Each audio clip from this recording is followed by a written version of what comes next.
The tears splashed onto the weathered parchment in Gabriella Fowler's trembling hands, smudging the ink that carried news from a battlefield far away. The letter from her husband had arrived 3 days earlier, but she found herself reading it again and again on the porch of her modest homestead, just outside Jerome, Arizona Territory, 1865. The Civil War had claimed so many lives, and though the fighting had officially ended months ago, stragglers and wounded were still making their way home, those fortunate enough to return at all. "I don't reckon those words have changed since yesterday," came a low, gentle voice from the path leading to her home. Gabriella hastily wiped her tears, embarrassed to be caught in such a vulnerable moment.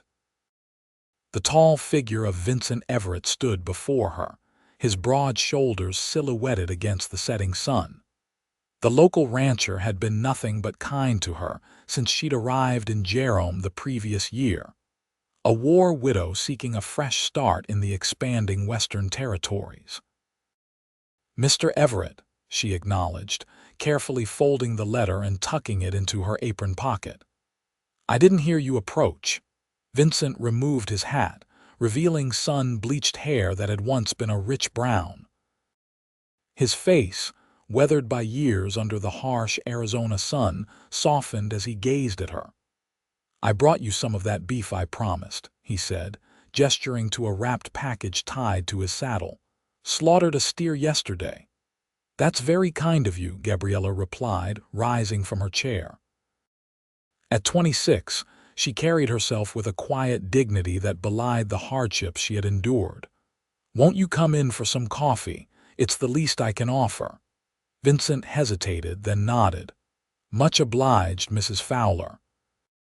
Inside her small but tidy home, Gabriella busied herself preparing coffee while Vincent seated himself at her kitchen table, his large frame making the chair seem almost comically small. The silence between them wasn't uncomfortable. They'd developed an easy companionship over the months, but today, something felt different. As she placed a steaming cup before him, Vincent nodded toward her pocket where the letter rested. "News from back east." Gabriella's hand unconsciously moved to touch the paper through the fabric. "Just memories from Thomas." Vincent's eyes held something understanding, perhaps, or something deeper. "He was a good man, your Thomas. The townsfolk still speak of him." "You never met him," Gabriella said softly. "No, madam, I didn't. But I've heard tell. How he volunteered early, though he could have stayed behind. How he sent every penny of his soldiers' pay back to you." Gabriella sank into the chair opposite him, her fingers tracing the grain of the wooden table. "This letter came just before the news of Gettysburg." Her voice caught. "Sometimes I read it to remind myself he was real." Vincent's calloused hand moved across the table, stopping just short of touching hers. "He fought hard because he loved you, Mrs. Fowler. Every man who went to that war carried something with him. For Thomas, it was you." The simple truth of his words broke something inside her. Fresh tears spilled down her cheeks, but she didn't turn away. "How can you know that?" she whispered. "Because I would have done the same," Vincent replied, his voice barely audible. Their eyes met across the small table, and for the first time since receiving news of Thomas's death, Gabriella felt something stir within her chest, not replacing her grief, but existing alongside it. A possibility. The moment passed when her 5-year-old son James burst through the back door, his face alight with excitement. "Ma, I caught a lizard, a big one." The boy stopped short when he saw they had company. "Howdy, Mr. Everett." Vincent's serious expression transformed into a warm smile. "Well now, Master James, that sounds like quite a catch. Mind showing me this fearsome creature?" As James eagerly dragged Vincent outside to see his prize, Gabriella watched them through the window. Her son had taken to the rancher immediately, hungry for male guidance in a world where his father existed only in stories, and a handful of fading letters. Perhaps, she thought as she watched Vincent crouch down to her son's level, examining the lizard with exaggerated interest, there might be room in their lives for new beginnings after all. The days in Jerome passed with the relentless rhythm that defined life in the Arizona Territory. Summer heat baked the red earth, and dust seemed to work its way into every corner of Gabriella's small home no matter how diligently she swept. Yet she had grown to love this wild place with its breathtaking vistas and rugged independence. Vincent began stopping by more frequently. Sometimes he brought game or beef. Other times he came with his tools to fix her leaky roof or mend the corral fence. James would follow him about like a devoted puppy. Absorbing every bit of masculine wisdom, Vincent offered how to properly hold a hammer, the right way to approach a nervous horse, which clouds meant rain was coming. One sweltering afternoon in late July, Vincent arrived leading a gentle mare. "Mrs. Fowler," he called as he approached the house, "I've got something here might interest you." Gabriella emerged from the wash house, her sleeves rolled up and her hair escaping its pins from the heat and humidity. "Mr. Everett, what's this?" "This here's Penny," Vincent said, patting the mare's neck. "My neighbor Simmons is moving back east, selling most of his stock. Thought you might have use for a good horse. For you, not just for farm work." Gabriella approached cautiously.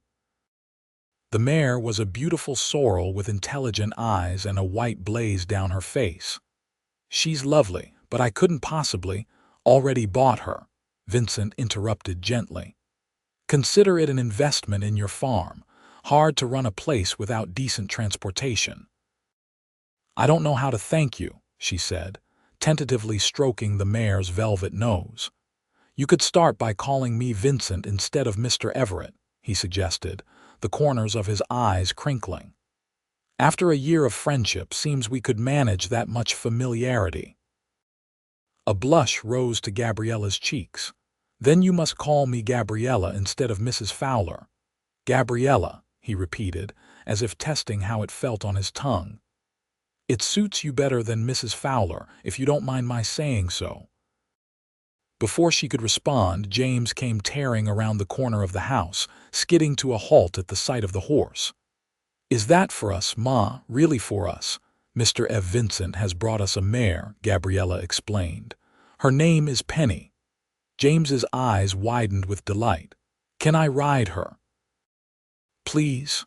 "Not alone, not yet," Vincent said, ruffling the boy's hair. "But I reckon your ma might let me take you up with me if that's all right." At Gabriella's nod, Vincent swung into the saddle with the easy grace of a man who'd spent most of his life on horseback, then reached down to lift James up in front of him. The boys' excited laughter as they walked the horse around the yard brought a smile to Gabriella's face. As she watched them, Thomas's last letter seemed to burn in her apron pocket where she still carried it. Would he understand this tentative friendship blooming in his absence?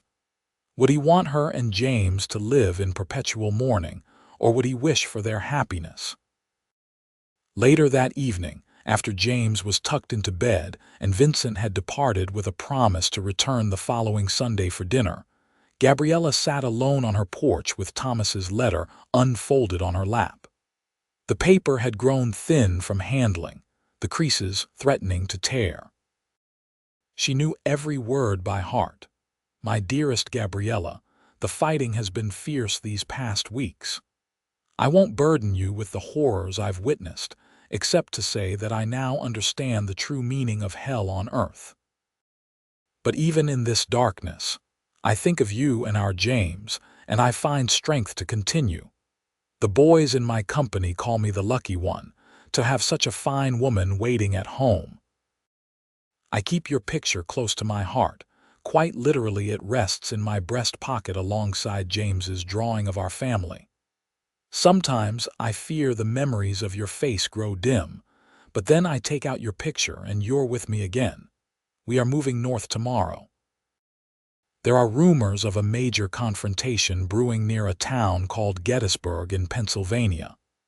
The officers seem confident, but there's a tension in the air unlike anything I've felt before.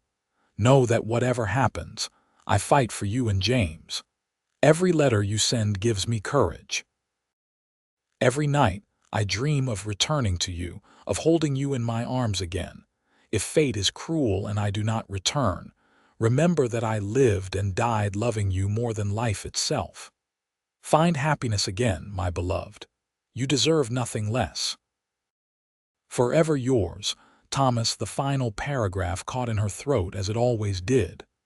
Find happiness again, he had written, as if foreseeing his own fate. She folded the letter carefully and pressed it to her heart. Perhaps it wasn't betrayal to honor his final wish, perhaps it was the greatest loyalty she could show him now. That night, for the first time since the black-bordered telegram had arrived announcing Thomas's death at Gettysburg, Gabriella slept without dreams of battlefields and blood. The summer faded into autumn, and with the cooler weather came a change in Gabriella's circumstances. The small garden she had planted in the spring had yielded enough vegetables to sell the surplus in town, and the mere penny had made the journey easier. More significant than these practical improvements was the growing friendship between herself and Vincent. He had become a regular visitor to their homestead, often arriving on Sunday afternoons with small gifts: a carved wooden toy for James, a book of poetry for Gabriella, fresh honey from his hives. Their conversations grew longer, deeper, touching on their pasts and tentative hopes for the future. One crisp October afternoon, Vincent invited Gabriella and James to his ranch for the first time. His property lay 5 miles outside town in the opposite direction from their homestead, a sprawling affair compared to her modest plot. "This is where you live?" James asked in awe as they approached the main house, a sturdy 2-story structure surrounded by cottonwood trees. Vincent laughed, lifting the boy from Penny's back. "It's home, such as it is. Not as tidy as your place, I'm afraid." "It's beautiful," Gabriella said sincerely as she dismounted, taking in the peaceful setting. Beyond the house stretched grazing land where cattle roamed, and in the distance, the majestic red buttes that defined the landscape. "Been working it 10 years now," Vincent explained, leading them inside. "Came west after the Mexican War with nothing but a mule and some savings. Never thought I'd end up a cattleman, but this land has a way of shaping a man's destiny." The interior of Vincent's home reflected the man himself: solid, unpretentious, yet with surprising touches of refinement. Bookshelves lined one wall of the main room, filled with volumes on history, philosophy, and classic literature. A piano sat in one corner, its surface dusty but well preserved. "You play?" Gabriella asked, running her fingers lightly over the keys. "Not a note," Vincent admitted with a grin. "Belonged to my mother. She insisted I bring it when I left Virginia, said a home wasn't proper without music." His expression softened. "Always hoped to find someone who could make it sing again." Their eyes met briefly before Vincent cleared his throat and suggested showing James the new foals in the barn. The afternoon passed pleasantly as Vincent gave them a tour of his operation. James was captivated by the horses and the ranch dogs that followed Vincent everywhere. Gabriella found herself impressed by the evident success of his enterprise and the respect his ranch hands showed him. As they sat down to a supper prepared by Vincent's housekeeper, Mrs. Gunderson, a stout Norwegian woman who clucked disapprovingly at the state of his bachelor existence, Gabriella felt more at ease than she had in years. There was something about Vincent's presence that made the world seem steadier, as if the ground beneath her feet had finally stopped shifting. After the meal, while James played with the ranch dogs by the fireplace, Vincent drew Gabriella to the window overlooking his property, bathed now in the golden light of sunset. "I've been meaning to ask you something," he said quietly, his voice carrying a hint of nervousness she'd never heard before. "What is it?" she asked, suddenly aware of how close they were standing, of the clean scent of soap and leather that always accompanied him. "The Harvest Festival is coming up next weekend in town," Vincent said. "I wondered if you and James might accompany me." The invitation itself was innocent enough, but something in his tone made it clear this was more than a neighborly gesture. Attending a social function together would signal to the town that they were, what, courting? The thought both thrilled and terrified her. Gabriella hesitated, fingers automatically reaching for Thomas's letter in her pocket. But it wasn't there for the first time in months. She had left it at home, tucked safely in her Bible instead of carried against her heart. Vincent noticed the gesture and understanding flickered in his eyes. "I know it's not been 2 years yet since Thomas passed," he said gently. "If it's too soon—" "No," Gabriella interrupted, surprising herself with her certainty. "It's not that. I'd be honored to accompany you to the festival. James would enjoy it tremendously." Relief washed over Vincent's face, followed by a smile that transformed his weathered features. "Thank you, Gabriella." As they stood in companionable silence watching the sunset paint the western sky in dramatic hues of orange and purple, Gabriella felt a contentment she had not experienced since, before the war tore her world apart. It wasn't the same as the love she had shared with Thomas. Nothing could replicate that first bloom of youthful devotion, but it was solid and real, like the man standing beside her. Later, as Vincent helped her mount Penny for the ride home, his hand lingered on hers a moment longer than necessary. The touch sent a spark through her that both comforted and unsettled. This new path opening before her would require courage of a different kind than she had needed to survive as a widow, but perhaps she was finally ready to take those steps forward. The Harvest Festival transformed Jerome's Main Street into a celebration of autumn bounty and community spirit. Stalls lined the dusty thoroughfare, offering everything from fresh baked pies to handcrafted quilts. Children ran between them, playing games of tag while musicians played lively tunes on fiddles and harmonicas. Gabriella felt a flutter of nerves as Vincent helped her down from the wagon. She had worn her best dress for the occasion, a deep blue calico with modest lace trim at the collar and cuffs. It was nothing fancy by Eastern standards, but she had taken special care with her appearance, pinning her chestnut hair in a style she hadn't attempted since Thomas left for war. "You look beautiful," Vincent said quietly as James raced ahead toward a ring toss game. "Thank you," she replied, feeling a blush warm her cheeks. "It's been a long time since I've attended anything like this." "Then we'll have to make up for lost time," he said, offering his arm with formal courtesy that made her smile. As they strolled through the festival, Gabriella became acutely aware of the glances and whispers that followed them. Jerome was a small community where everyone knew everyone's business. Her status as the young widow Fowler was well established. Being seen publicly with Vincent Everett, one of the territory's most eligible bachelors, was certain to set tongues wagging. "Mrs. Fowler, Mr. Everett," called a voice, and they turned to see Margaret Wilson, the minister's wife, approaching with a basket of baked goods. "How lovely to see you both together," she added meaningfully.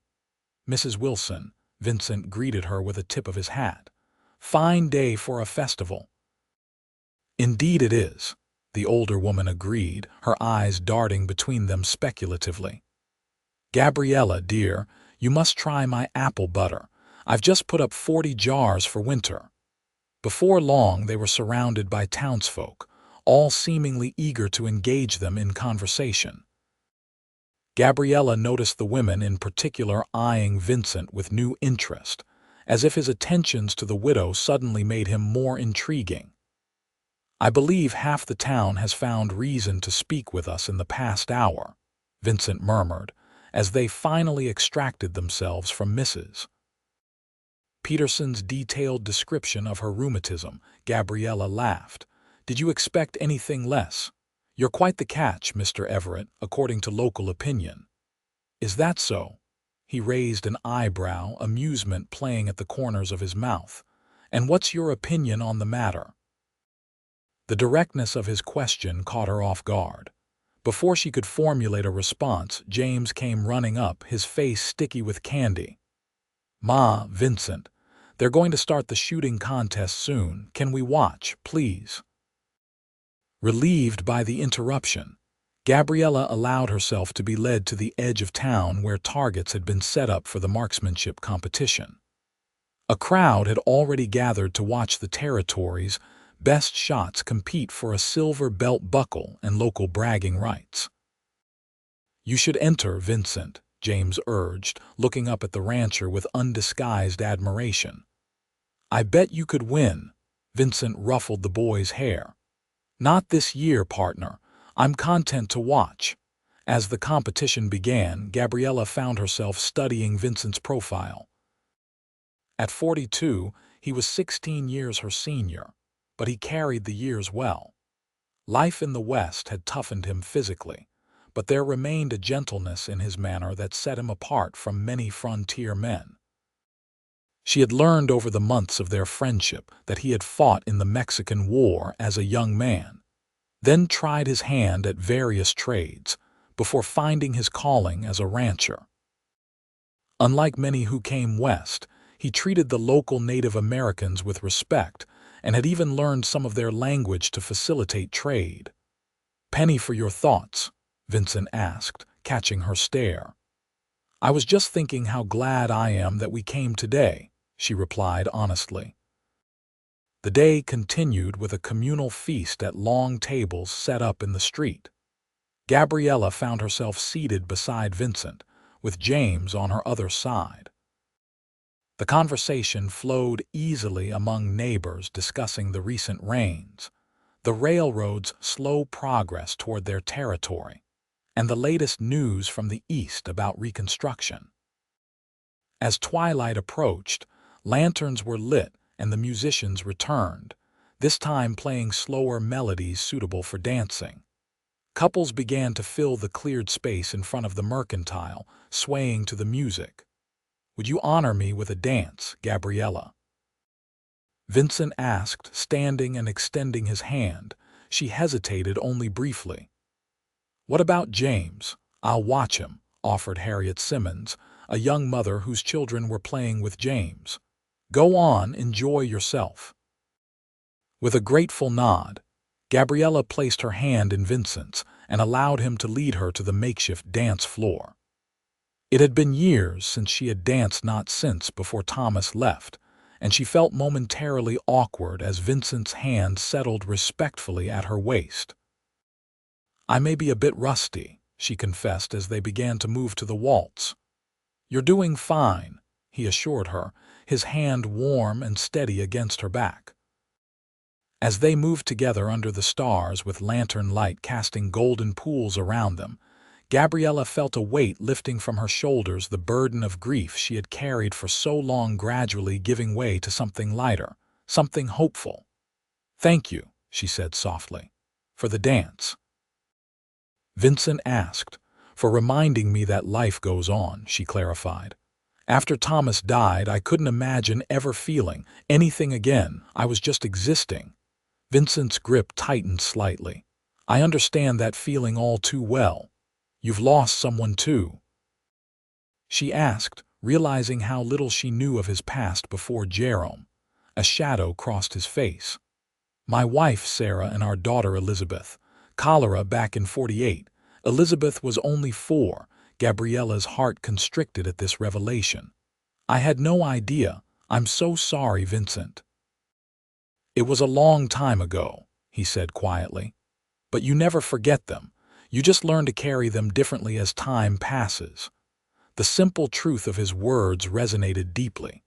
They continued dancing in silence, bound now by a shared understanding of loss. When the music ended, Vincent didn't immediately release her. Instead, he gazed down at her with an intensity that made her breath catch. "Gabriella, I want you to know that I would never presume to replace Thomas in your heart. But if you could find room there for me as well, I would be the most fortunate man in Arizona territory." The directness of his declaration took her by surprise, though perhaps it shouldn't have. Vincent Everett was not a man to play games or speak in riddles. Still, hearing his feelings stated so plainly made her pulse quicken. "I don't know what to say," she admitted. "You don't need to say anything now," he assured her. "I just wanted you to know where I stand. Take all the time you need." The rest of the evening passed in a pleasant blur. They rejoined James for the pie judging contest, cheered for the tug-of-war teams, and finally, as the festival wound down and James began to yawn despite his protests that he wasn't tired, they made their way back to Vincent's wagon for the journey home. The ride to Gabriella's homestead was quiet, James falling asleep against her side almost immediately. The night air had grown cooler, and Vincent had thoughtfully brought a blanket which now covered the sleeping boy.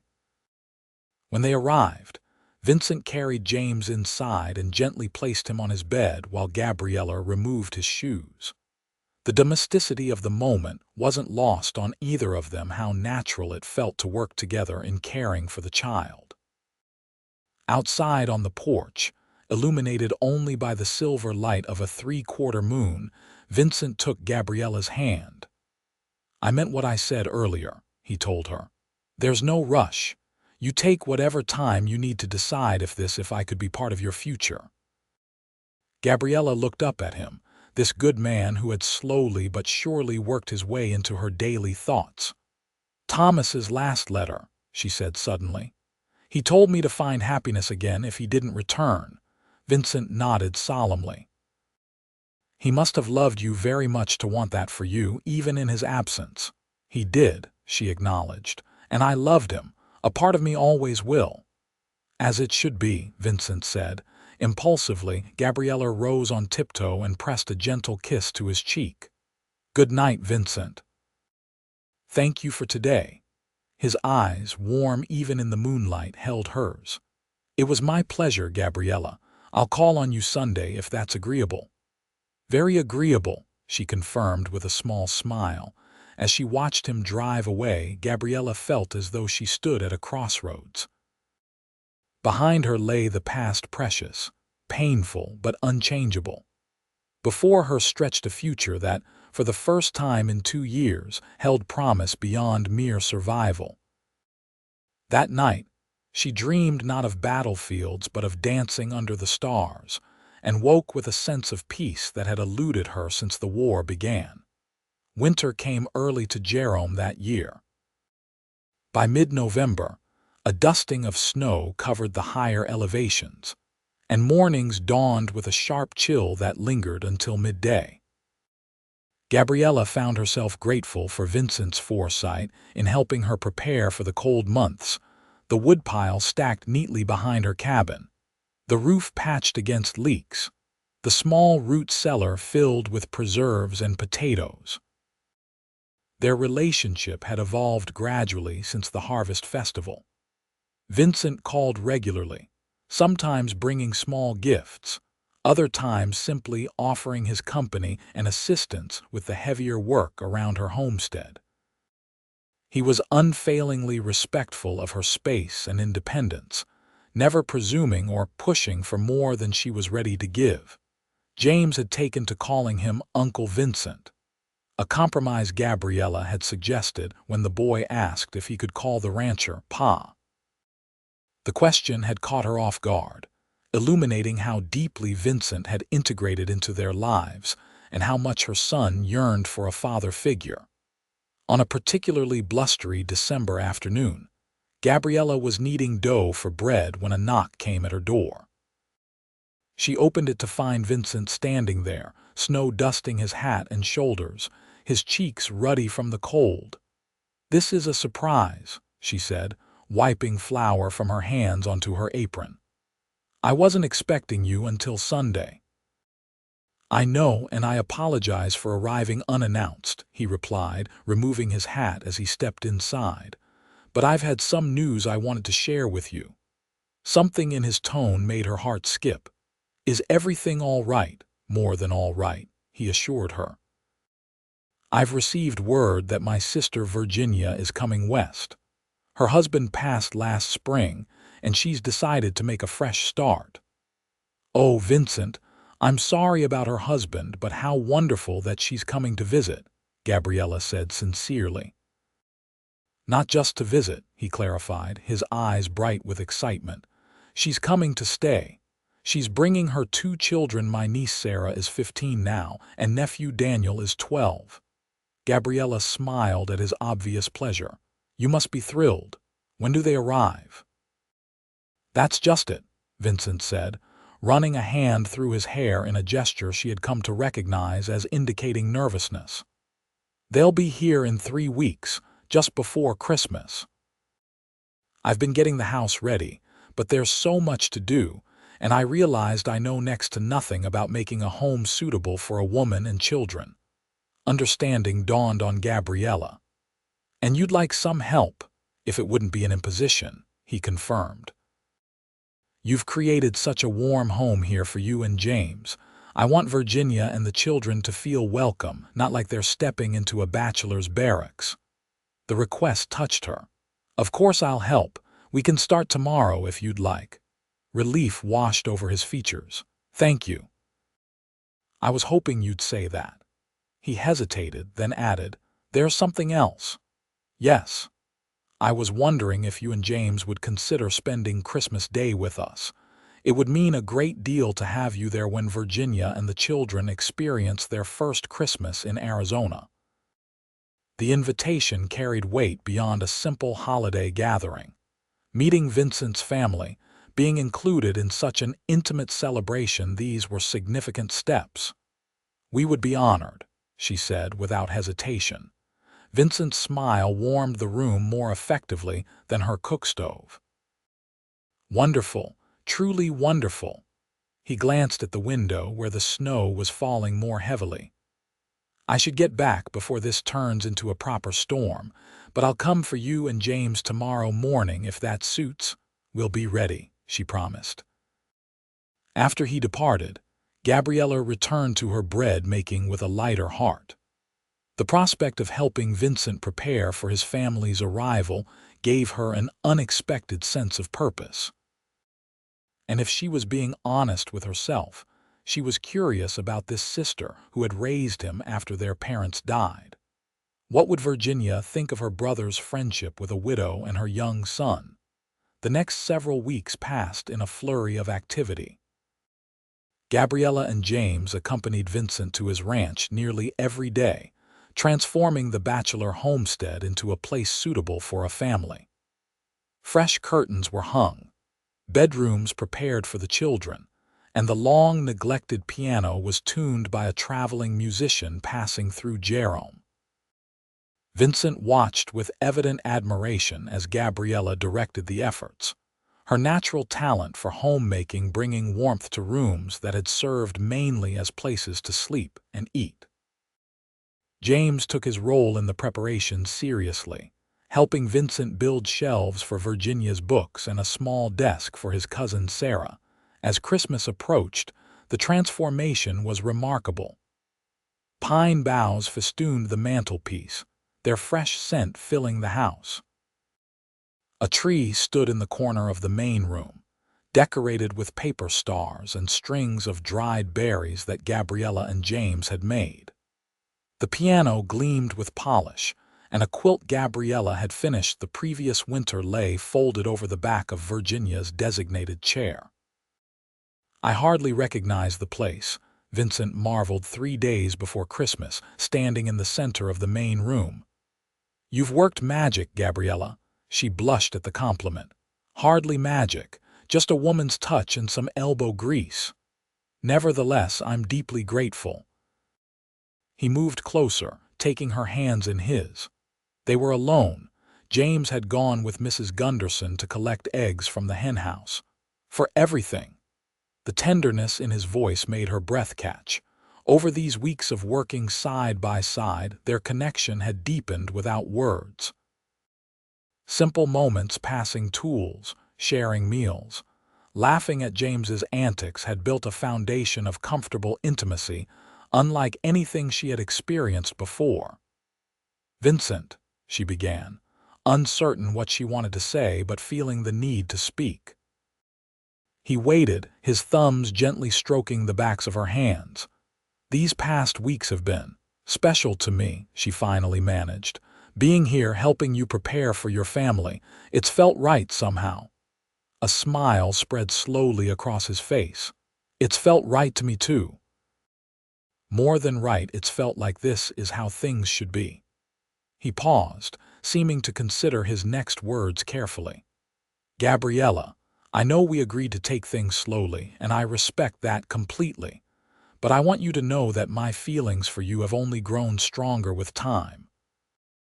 The directness of his declaration made her heart race. "Mine as well," she admitted softly. Something shifted in Vincent's expression, hope mingled with resolve. He drew her slightly closer. "May I kiss you, Gabriella?" The question, so formally asked yet so intimate in its intent, brought a flush to her cheeks. She nodded, unable to find her voice. Vincent leaned down, one hand still holding hers while the other gently cupped her cheek. His lips met hers in a kiss that was tentative at first, as if he feared she might pull away. When she didn't win, instead, she leaned into him ever so slightly. The kiss deepened, conveying years of loneliness and newfound hope. When they finally parted, Gabriella felt slightly dizzy. It had been so long since she had been kissed, years of existing without the simple human comfort of such contact. "I've wanted to do that since the Harvest Festival," Vincent confessed, his voice rough with emotion. Gabriella smiled up at him. "I'm glad you finally did." The sound of the back door slamming announced James's return. They stepped apart, but something had fundamentally changed between them, a threshold crossed that could not be uncrossed. The day Virginia's train was scheduled to arrive dawned clear and cold. Gabriella took special care with her appearance, selecting her best day dress and arranging her hair in a style more elaborate than her usual practical bun. James, too, was scrubbed until his face shone, his hair slicked down with water in a futile attempt to tame its natural cowlicks. "Do I look respectable, Ma?" he asked anxiously, tugging at the collar of his Sunday shirt. "You look very handsome," she assured him, straightening his collar. "Remember your manners today. Mrs. Everett and her children will be tired from their journey." "I will," he promised solemnly. "Do you think Daniel will like the slingshot I made him?" "I'm sure he'll treasure it," Gabriella said, touched by her son's thoughtfulness in preparing a gift for a boy he had never met. Vincent arrived promptly at 9, his wagon freshly painted and a team of his best horses in harness. He, too, had dressed with care, wearing a new shirt and waistcoat beneath his practical wool coat. "You both look splendid," he said, helping them up onto the seat. "James, you've grown an inch since yesterday, I swear." The boy beamed at the compliment. "Ma says I need to be on my best behavior today." "Well, that makes two of us," Vincent replied with a wink at Gabriella. "Virginia can be formidable when she wants to be." The journey to the train station in Prescott took most of the morning. As they drove, Vincent shared stories of his childhood with Virginia. In Virginia, the coincidence of her name and birthplace had always amused him. He spoke of her intelligence, her determination that he receive an education even after their parents died, her steadfast support when he decided to venture west. "She sounds remarkable," Gabriella commented as they finally approached Prescott. "She is," Vincent agreed. Though I should warn you, she's fiercely protective of me. Has been since I was 12 and she was 20. She may be reserved at first. Gabriella nodded, understanding the unspoken message.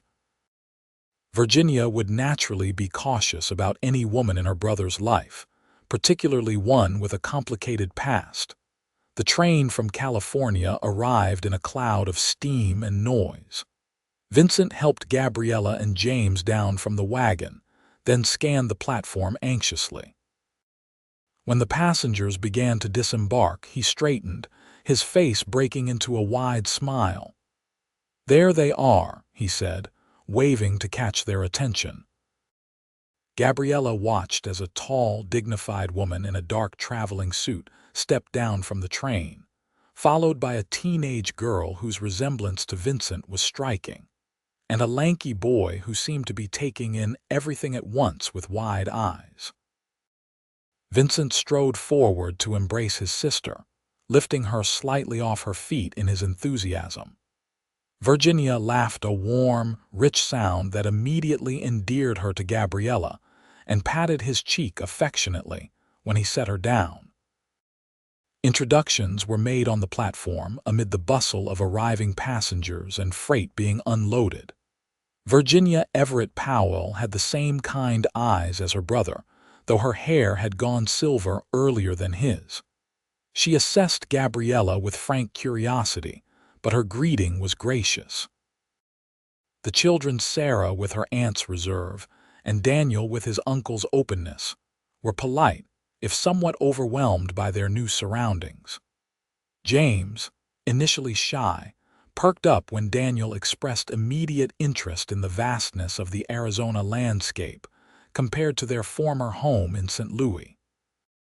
As they prepared to load Virginia's trunks onto the wagon for the return journey, Gabriella found herself momentarily alone with Vincent's sister, while the children explored a nearby vendor's cart of fruit.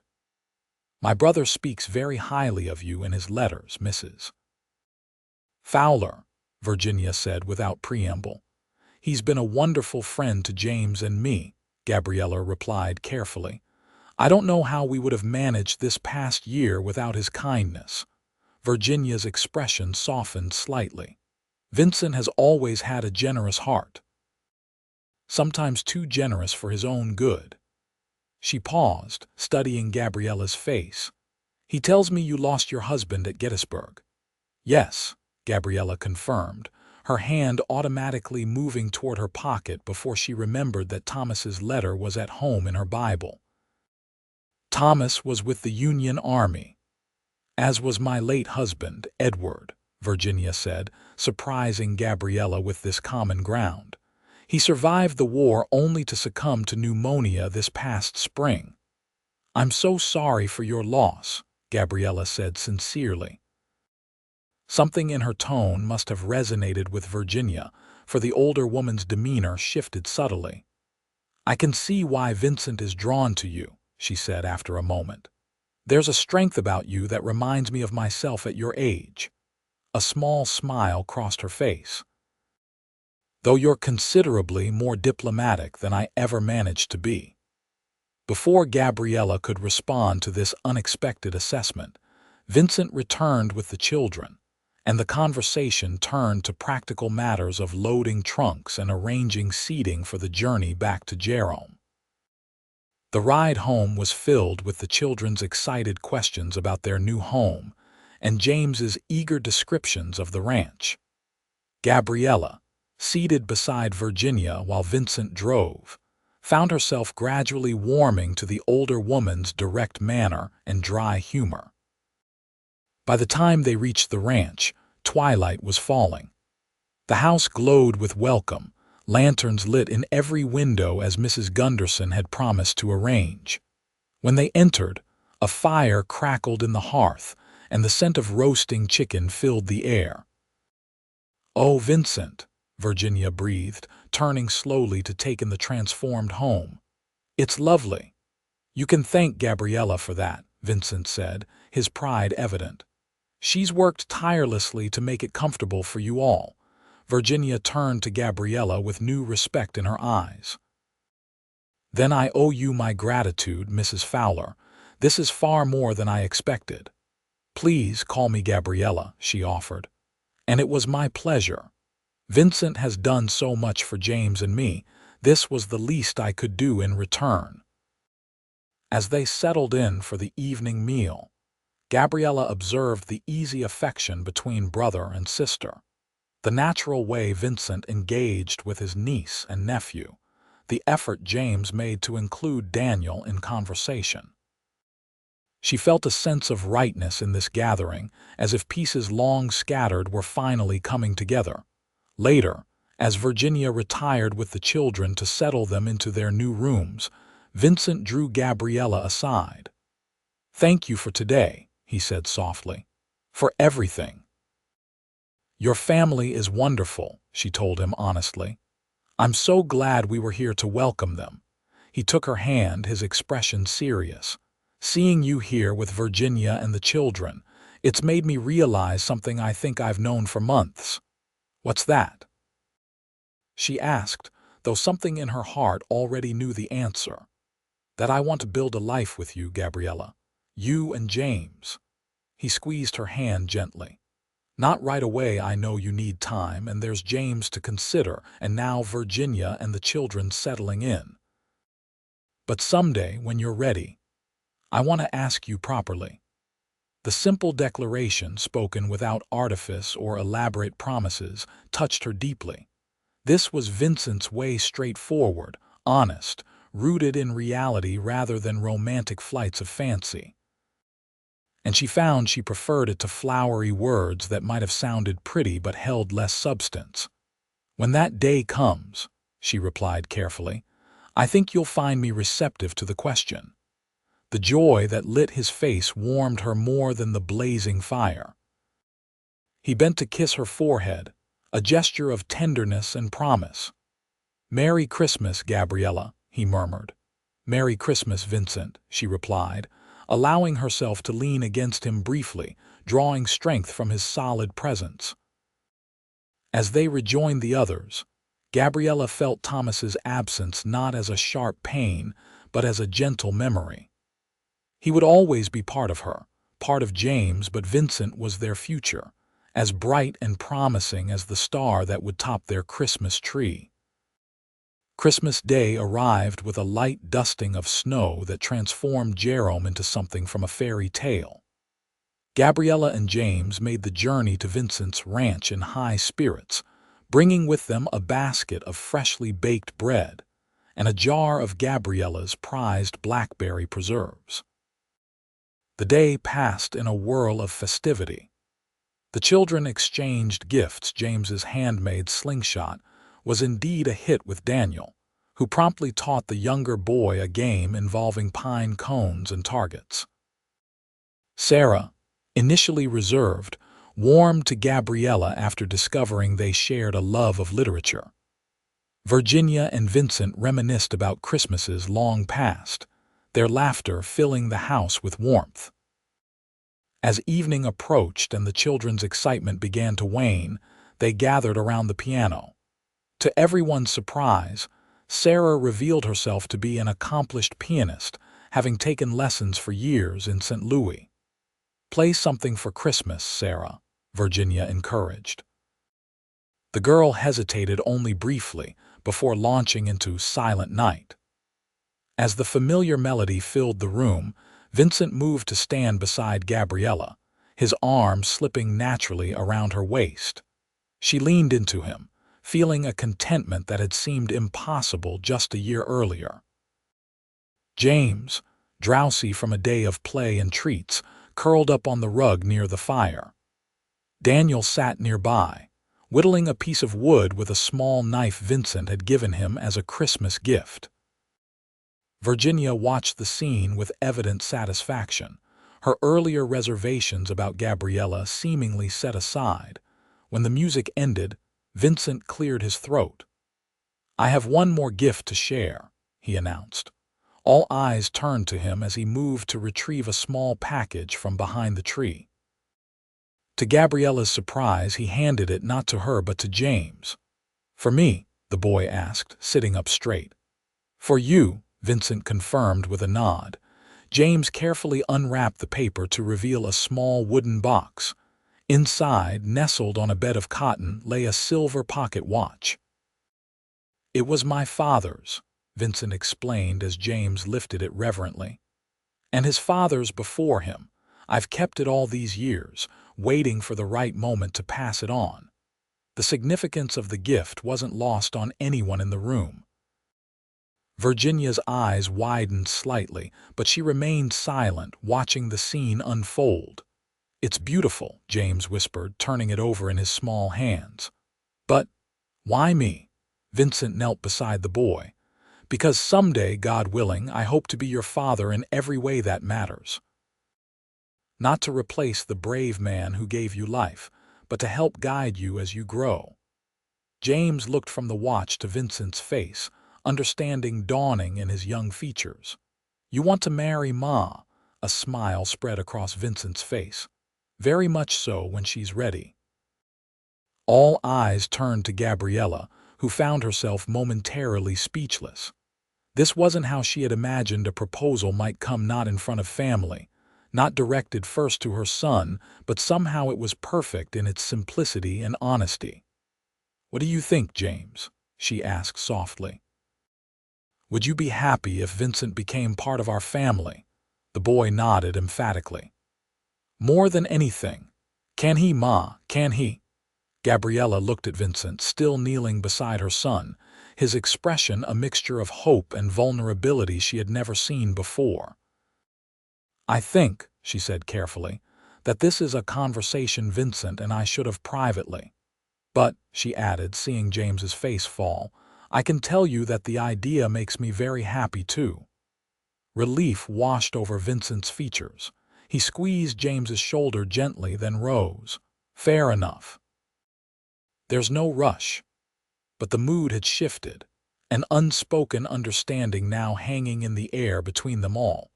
Virginia, ever practical, suggested it was time for dessert, and the moment passed as they moved to the dining room for pie and coffee. Later, as they prepared to depart, Gabriella had gently declined Vincent's invitation to stay overnight, feeling it wasn't yet appropriate despite Virginia's presence, as chaperone Vincent walked them to their borrowed wagon. James, clutching his new watch and fighting sleep, was settled under blankets in the back.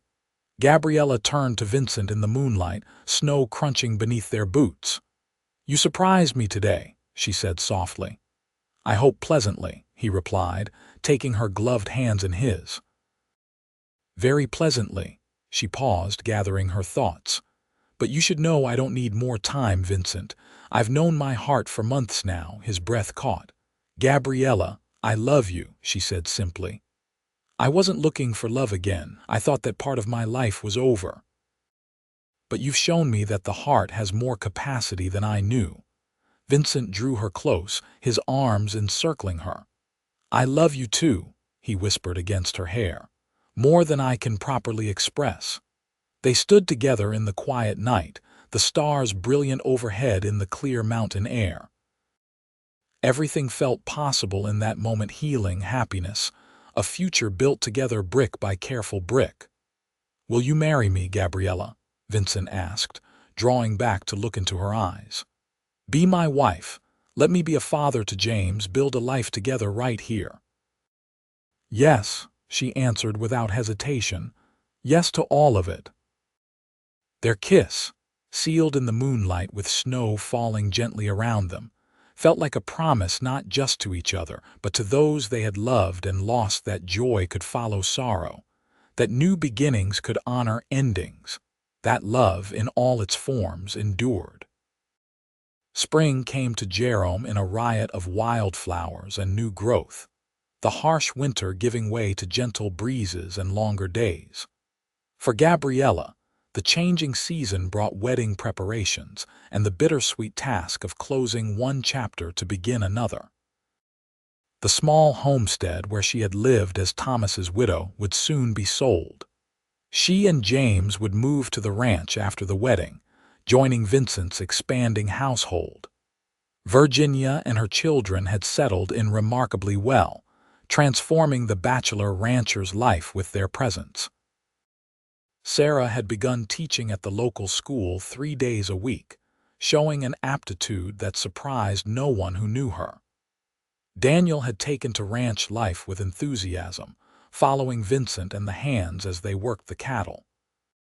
On a mild April afternoon, Gabriella stood in her bedroom, sorting through the contents of the trunk that held her most precious possessions. James was at the ranch with Vincent, learning to ride his very own pony, a gift from his soon-to-be stepfather that had rendered the boy speechless with joy. At the bottom of the trunk, wrapped carefully in muslin, lay the packet of Thomas's letters. She hadn't read them in months, but today, with her wedding just a week away, she felt compelled to revisit these relics of her first love. She sat on the edge of the bed, unfolding the last letter, the one that had been in her hands that day when Vincent first spoke to her of Thomas's courage. The paper was worn thin now, the creases threatening to tear despite her careful handling. The words were so familiar she barely needed to read them, yet she traced each line with her finger. "Find happiness again," Thomas had written. Had he somehow known even then that she would one day need his permission to move forward? "I'm trying, Thomas," she whispered to the empty room. "I hope you'd approve." A knock at the door startled her from her reverie. Setting the letter aside, she went to answer it, expecting perhaps Mrs. Wilson with another wedding gift from the church ladies. Instead, she found Vincent on her porch, his expression troubled. "Vincent." "I wasn't expecting you until later," she said, immediately concerned by his serious demeanor.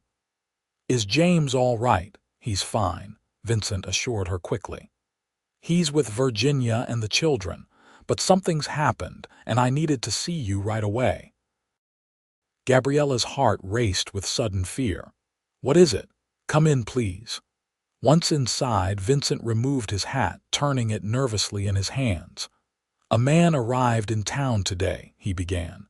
"A veteran heading west from Tennessee. He's been traveling slowly, taking odd jobs along the way." "I don't understand," Gabriella said, confusion replacing her initial alarm. "What does this have to do with us?" Vincent drew a deep breath. "He served in the 14th Tennessee Infantry, says he knew Thomas." The name fell between them like a stone. Gabriella sank into a chair, her legs suddenly unable to support her weight. "Thomas, but that's impossible." "Thomas died at Gettysburg. I received official notification." "I know," Vincent said gently, kneeling beside her chair. "But this man Campbell is his name, he's very certain. He recognized your name when he heard it in town. Asked about Thomas Fowler's widow." Gabriella's mind raced. There must be a mistake. After all this time, how could someone claim to have known Thomas? The war had been over for years. What exactly did he say? She asked, her voice barely above a whisper. Vincent took her hands in his. "He says he and Thomas were captured together at Gettysburg. They were sent to the same prison camp in Maryland. According to Campbell, Thomas was badly wounded but alive when last he saw him." The room seemed to tilt around her. "When was that? When did he last see Thomas?" "April of '64, Vincent said quietly. "Almost a year after Gettysburg." Gabriella pulled her hands away, rising to pace the small room. "But that's not possible." "The War Department sent official notification. They said he died on the field." "There were so many dead and wounded at Gettysburg," Vincent reminded her gently. "Mistakes were made in identification. Men were buried in unmarked graves. Records were lost. Are you saying—" Gabriella couldn't finish the thought, couldn't give voice to the impossible question forming in her mind. Vincent stood, his expression grave but compassionate. "I'm not saying anything definitive, Gabriella. Only that this man has come forward with information that contradicts what you were told. I felt you had a right to know immediately." She pressed her hands to her temples, trying to make sense of this revelation. If Thomas had been alive in that prison camp, what had become of him afterward? Where had he been for these past 7 years? And if the thought was almost too terrible to contemplate, if he somehow still lived, what did that mean for her? For Vincent? For their plans? "I need to speak with this man," she said finally, her voice steadier than she felt. "Where is he?" "At the hotel in town," Vincent replied. "I told him I would bring you to meet him tomorrow if you wished." Gabriella nodded, grateful for Vincent's forethought. She needed time to process this, to prepare herself for whatever Campbell might tell her. "Thank you for coming to me directly," she said, reaching for Vincent's hand. "It would have been worse to hear this as gossip." He squeezed her fingers gently. "We'll face this together, Gabriella, whatever comes of it." The simple promise steadied her. This was why she loved him, his unfailing support, his willingness to stand beside her even when the path grew uncertain. That night, after Vincent left with a promise to return in the morning, Gabriella couldn't sleep. She reread all of Thomas's letters, searching for any hint, any clue that might shed light on Campbell's claims. But there was nothing beyond what she already knew. Thomas had written faithfully until Gettysburg, and then the letters had stopped, replaced by the dreaded official notification of his death. She tried to imagine what she would say to Campbell, what questions she would ask. And beneath it all, the most terrifying question of all, what would she do if, by some miracle, Thomas still lived? Morning came after a restless night, the sun rising on a day that Gabriella knew might forever change the course of her life. She dressed with care, braiding her hair neatly and donning a simple but respectable dress. Whatever news awaited her, she would face it with dignity. Vincent arrived promptly at 9, his face showing signs that his night had been no more restful than hers. They spoke little on the ride into town, each lost in their own thoughts. The hotel in Jerome was a modest 2-story affair that catered primarily to businessmen and travelers passing through. As they entered the small lobby, Gabriella's grip on Vincent's arm tightened. He covered her hand with his own, a silent reassurance. "Mr. Campbell is expecting you," the clerk informed them, gesturing toward a door that led to a small private dining room. "He's taking breakfast in there." Vincent nodded his thanks, then looked down at Gabriella. "Ready?" She took a steadying breath. "As I'll ever be." The man who rose from the table as they entered was in his early 30s, with the lean, weathered look of someone who had known hardship. His left arm ended at the elbow, the empty sleeve neatly pinned up. Despite this evidence of war's cost, he carried himself with dignity, bowing slightly as they approached. "Mrs. Fowler," he greeted her, his Tennessee accent soft but distinct. "Thank you for agreeing to meet with me.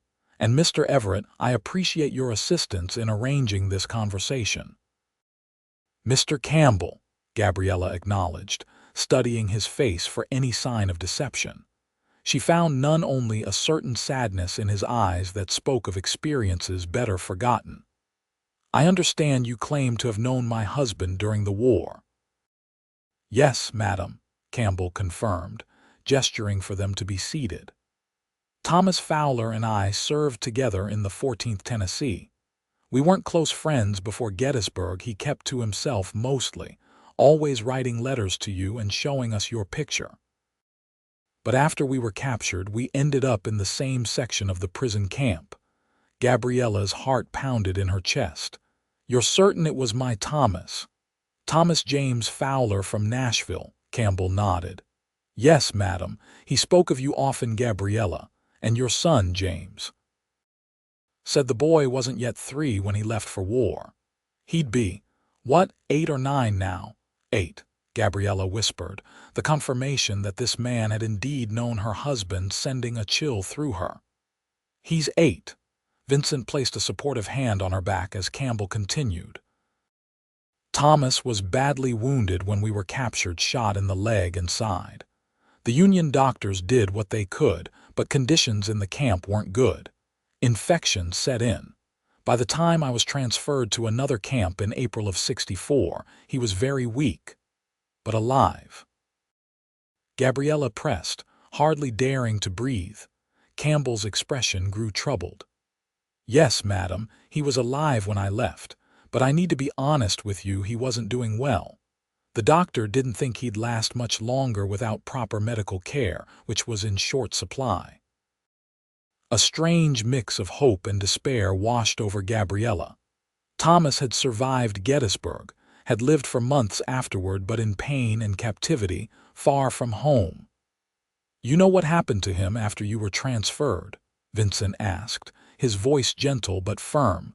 Campbell shook his head. I'm sorry, no. I was moved to Fort Delaware, then paroled near the end of the war. By then, I'd lost track of most of the men I'd served with. He hesitated, then added, When I heard your name mentioned in town yesterday, I felt I had to come forward. You deserve to know that Thomas didn't die on that battlefield like you were told. He fought hard because he loved you, Mrs. Fowler. Never saw a man so determined to get home to his family. The words, so similar to what Vincent had said to her that day on her porch, brought fresh tears to Gabriella's eyes. Thank you for telling me, she managed. Even after all this time, it means a great deal to know that he didn't die alone on that field. They spoke for nearly an hour more, Campbell sharing what details he could remember of those months in the prison camp. Thomas had indeed received her letters until his capture, Campbell confirmed, and had spoken often of James and his hope of seeing the boy grow up. As they prepared to leave, Gabriella found the courage to ask the question that had been forming in her mind throughout their conversation. Mr. Campbell, in your opinion, given his condition when you last saw him, do you believe there's any chance Thomas survived the war? Campbell's expression grew solemn. Mrs. Fowler, I've asked myself that same question every day since I decided to seek you out. The honest answer is, I don't know. I've seen men recover from worse injuries when proper care was available, but in that camp, he shook his head. If he did survive, I can't imagine why he wouldn't have found his way back to you. The answer, though not definitive, offered a kind of closure. Thomas had lived longer than she'd believed, had continued to love her and James even in his suffering, but the likelihood that he had survived both his wounds and the terrible conditions of the prison camp was vanishingly small. Outside the hotel, Vincent helped her into the wagon, his touch gentle as if he feared she might break. They drove in silence for several minutes before he spoke. Are you all right? He asked simply. Gabriella considered the question carefully. I don't know, she answered honestly.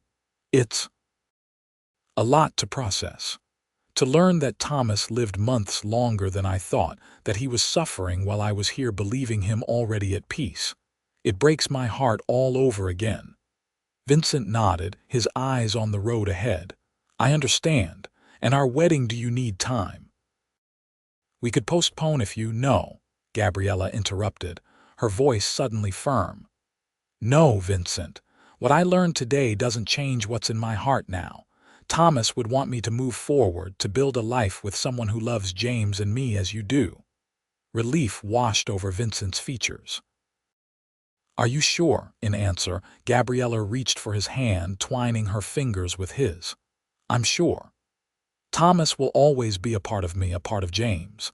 But you, Vincent Everett, are our future, and I don't want to wait another day to begin that future with you. The wedding took place as planned the following weekend. A simple ceremony in the small church in Jerome, with Virginia standing up for Gabriella and the town's mayor for Vincent. James proudly carried the rings, the silver pocket watch Vincent had given him at Christmas gleaming in his vest pocket. As Gabriella spoke her vows, she felt a sense of rightness, of coming full circle. Thomas had been her first love, the father of her child, a brave man who had fought for what he believed in. Vincent was her second chance, her partner for the road ahead, a man who had shown her that love could bloom again even from the ashes of loss. When the minister pronounced them husband and wife, Vincent bent to kiss her with a tenderness that spoke volumes. The small congregation erupted in applause. These people who had welcomed her, supported her, and now celebrated with her as she embarked on this new journey. Later, at the reception held at the ranch, Gabriella found a quiet moment to slip away to the porch. The spring evening was mild, stars beginning to appear in the deepening blue sky. From inside came the sounds of music and laughter, James's excited voice rising occasionally above the general merriment. She reached into the pocket of her wedding dress, where she had placed Thomas's final letter that morning, not as a talisman against happiness, but as an acknowledgment of the path that had led her here. "I hope you found your peace, Thomas," she whispered to the evening air. "As I've found mine." "Am I interrupting?" Vincent's voice came softly from behind her. Gabriella turned with a smile, holding out her hand to her new husband. "Not at all, just saying a proper goodbye." Vincent moved to stand beside her, his arm slipping naturally around her waist. "He'll always be a part of you," he said, nodding toward the letter. "And that's as it should be." "Thank you for understanding," she said, leaning into his solid warmth. "For everything." As they stood together under the vast Arizona sky, Gabriella felt the weight of the past finally lifting. Thomas had fought hard because he loved her. Vincent had been right about that from the beginning. And now she would live fully, love deeply, and build the future Thomas had wished for her in his final words. Inside, James called for them, eager to begin the dancing. Vincent offered his arm with a smile, and together they returned to the celebration, stepping forward into their new life as a family at last.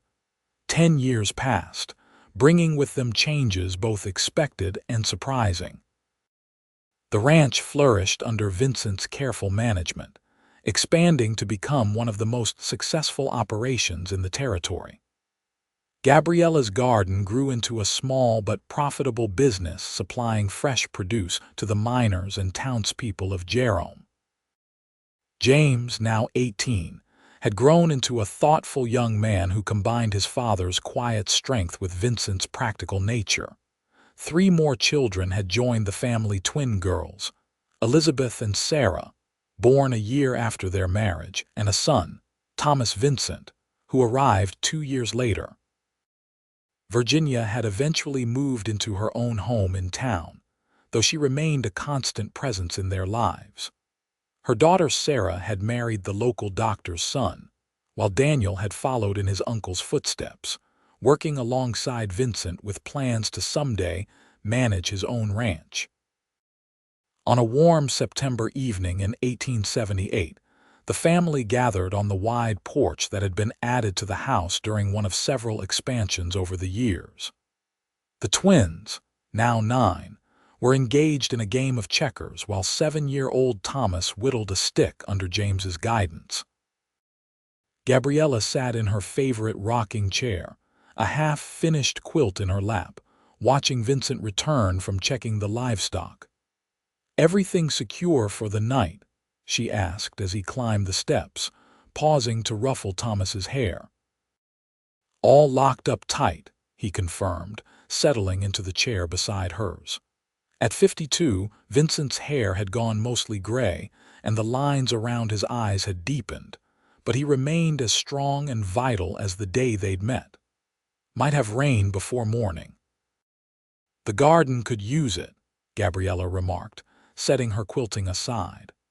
At 36, she had grown more confident in herself, the quiet dignity she had always possessed blossoming into a calm assurance that made her a respected figure in the community. "James, have you decided whether you'll go to that cattle auction with your father next week?" Their oldest son looked up from supervising his brother's whittling. "I think so, if Caleb Peterson can cover my shifts at the mercantile." The easy domesticity of the scene was interrupted by the sound of hooves approaching. Vincent stood, shading his eyes against the setting sun. "We expecting company?" he asked, a note of caution in his voice. Even after years of relative peace, frontier habits died hard. "Not that I know of," Gabriella replied, also rising. "Girls, take Thomas inside, please." The children, well versed in the protocols of unexpected visitors, obeyed without question. James moved to stand beside Vincent, his hand instinctively checking for the knife he kept at his belt. A single rider appeared on the path leading to the ranch house.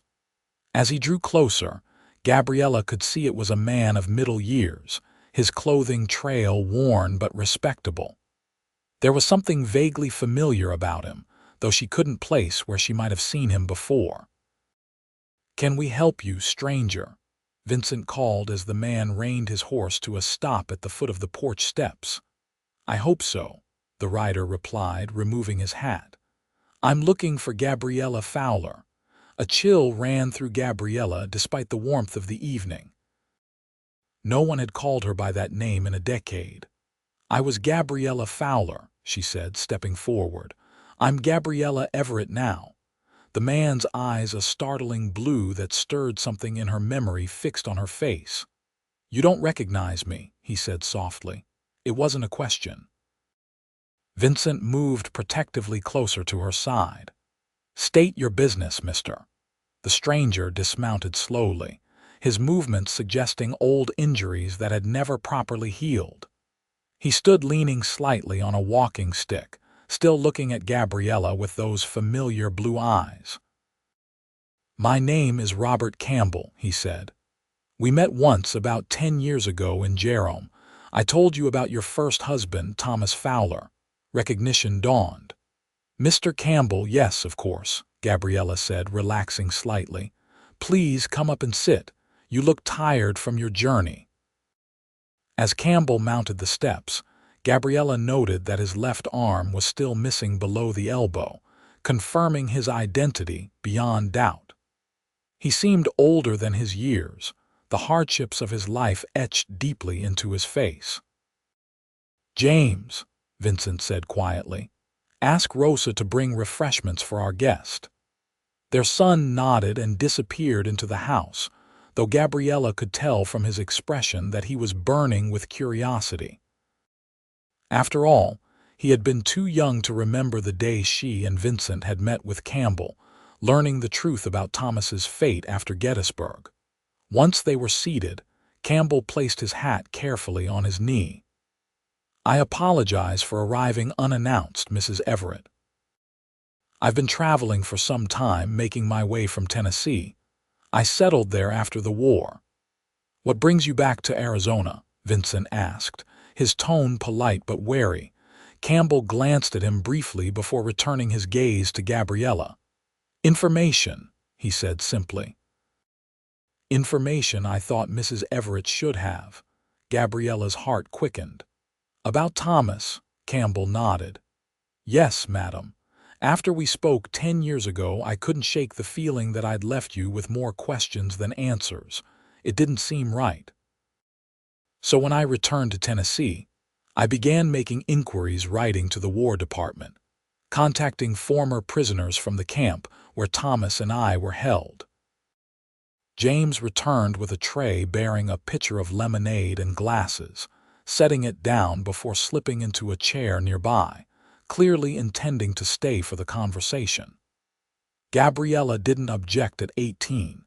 He was old enough to hear whatever Campbell had to share. "Were you able to learn anything definitive?" Vincent asked, pouring a glass of lemonade for their visitor. Campbell accepted the drink with a nod of thanks. "It took years of letters and inquiries," he said. "The war records are still a mess, with so many men unaccounted for. But about 2 years ago, I received a response from a former Union doctor who'd served at the camp. He remembered Thomas said he'd treated a Confederate with that name who'd been badly wounded at Gettysburg." Gabriella leaned forward. "And, according to the doctor's records, Thomas was transferred to a larger facility in late April of 1864, just after I last saw him. The doctor had argued for the transfer, believing Thomas needed surgery that couldn't be performed at our camp. Hope and dread mingled in Gabriella's chest. Did he survive the surgery? Campbell's expression grew solemn. The doctor didn't know. His records ended with the transfer, but he gave me the name of the hospital and I wrote there next. He paused, taking a sip of lemonade. Mrs. Everett, what I learned is that Thomas Fowler did indeed survive both his wounds and the surgery. He remained at that hospital until the war's end, then was released with other prisoners in May of 1865. The news hit Gabriella like a physical blow. Thomas had survived, had been alive when she was already mourning him, already adjusting to life as a widow. But why didn't he come home? She whispered. Why didn't he write? That's what I couldn't understand either, Campbell said. So I kept digging. Finally tracked down a nurse who'd worked at that hospital. She remembered Thomas clearly said he'd suffered a serious head injury during his transfer when the wagon overturned. He recovered physically, but what? Vincent prompted when Campbell hesitated. The head injury affected his memory, Campbell said gently. According to the nurse, when Thomas regained consciousness, he couldn't recall his full name or where he was from. He knew he had been a soldier, knew he had fought at Gettysburg, but personal details were simply gone. Gabriella's hand flew to her mouth. He didn't remember me. Or James. He had flashes of memory, a woman's face, a child's laugh, but nothing concrete enough to help him find his way home, Campbell confirmed. The nurse said they called him Tennessee because of his accent, and eventually he took the name Thomas Tennessee, lacking anything else to call himself. The revelation was almost too much to bear. Thomas had lived, had been free, but unable to find his way back to her because he couldn't remember who she was or where to look. What happened to him after the war? James asked quietly, speaking for the first time since the conversation began. Campbell turned to look at the young man. You must be James, he said.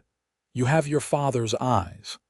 Yes, sir, James replied, unconsciously straightening in his chair. With a nod, Campbell continued.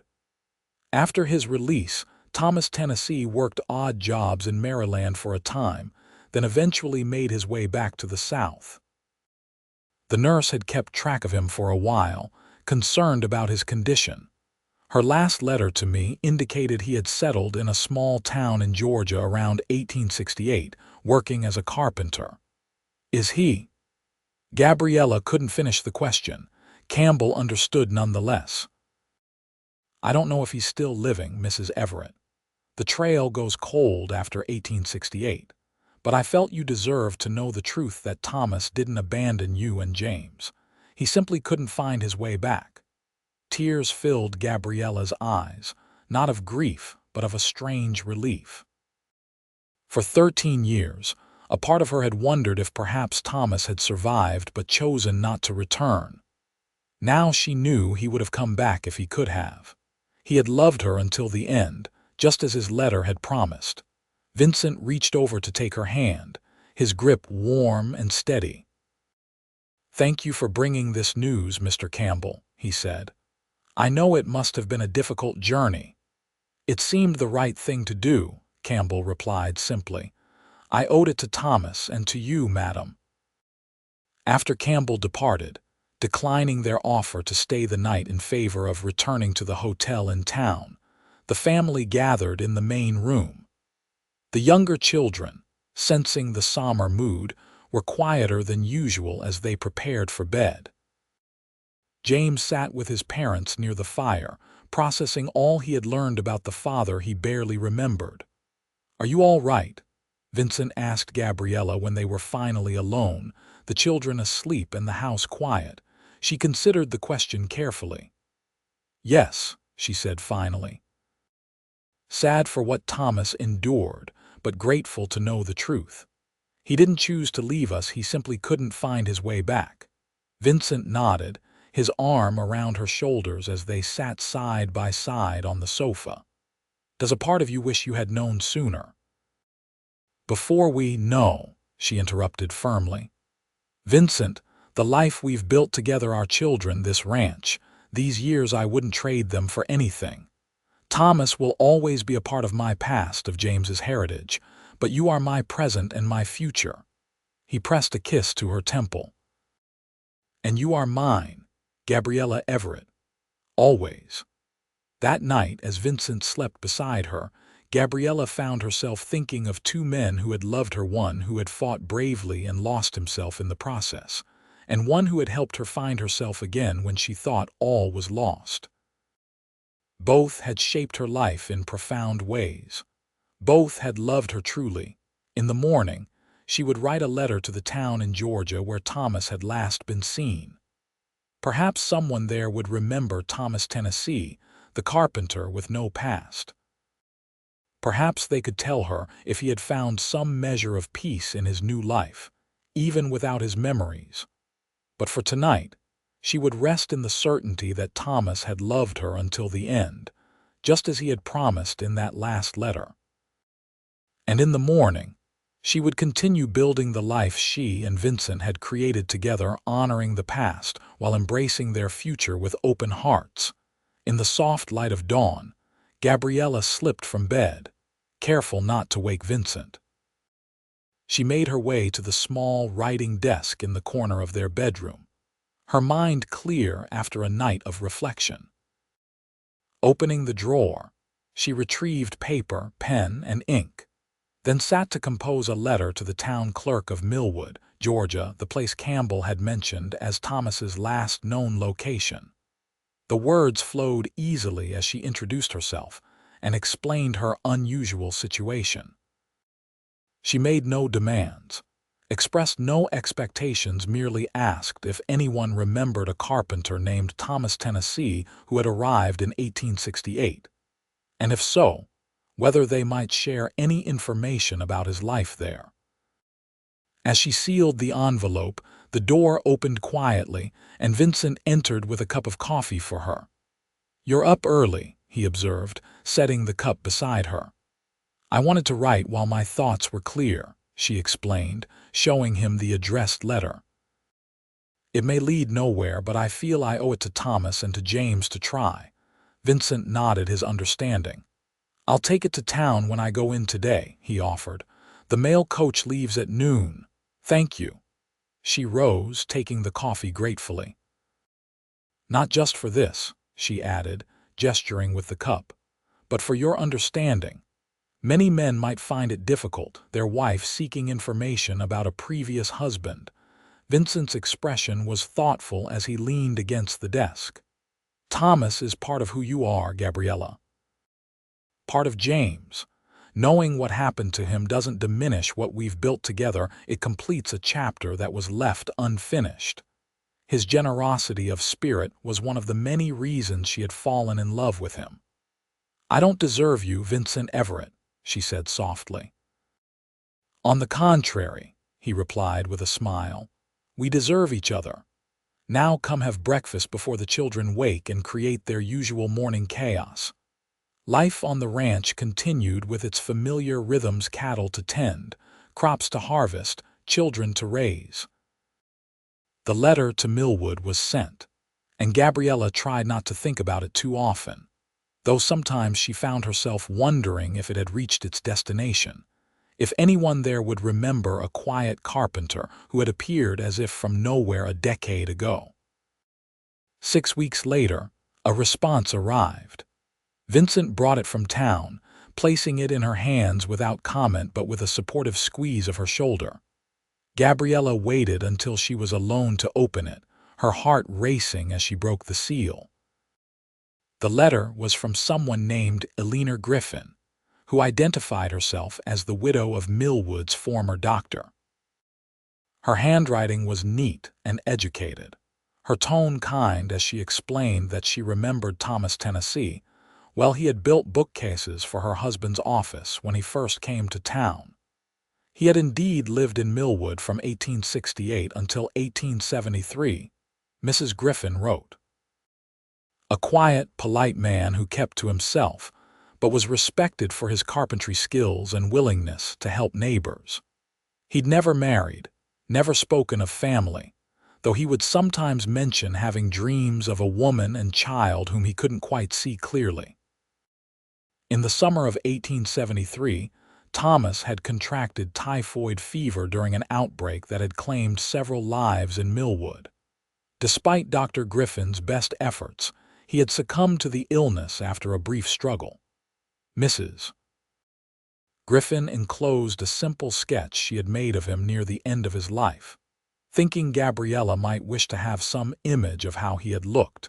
With trembling hands, Gabriella unfolded the sketch. The face that gazed back at her was both familiar and strange, older than she remembered, lined with experiences she hadn't shared, but unmistakably Thomas. His eyes, always his most striking feature, had been captured with particular skill by Mrs. Griffin's pencil. He had lived 5 more years than Gabriella had initially believed, died not on a battlefield in Pennsylvania, but in a small town in Georgia, still separated from the family he had loved but could no longer remember. There was both sorrow and mercy in that knowledge. Mrs.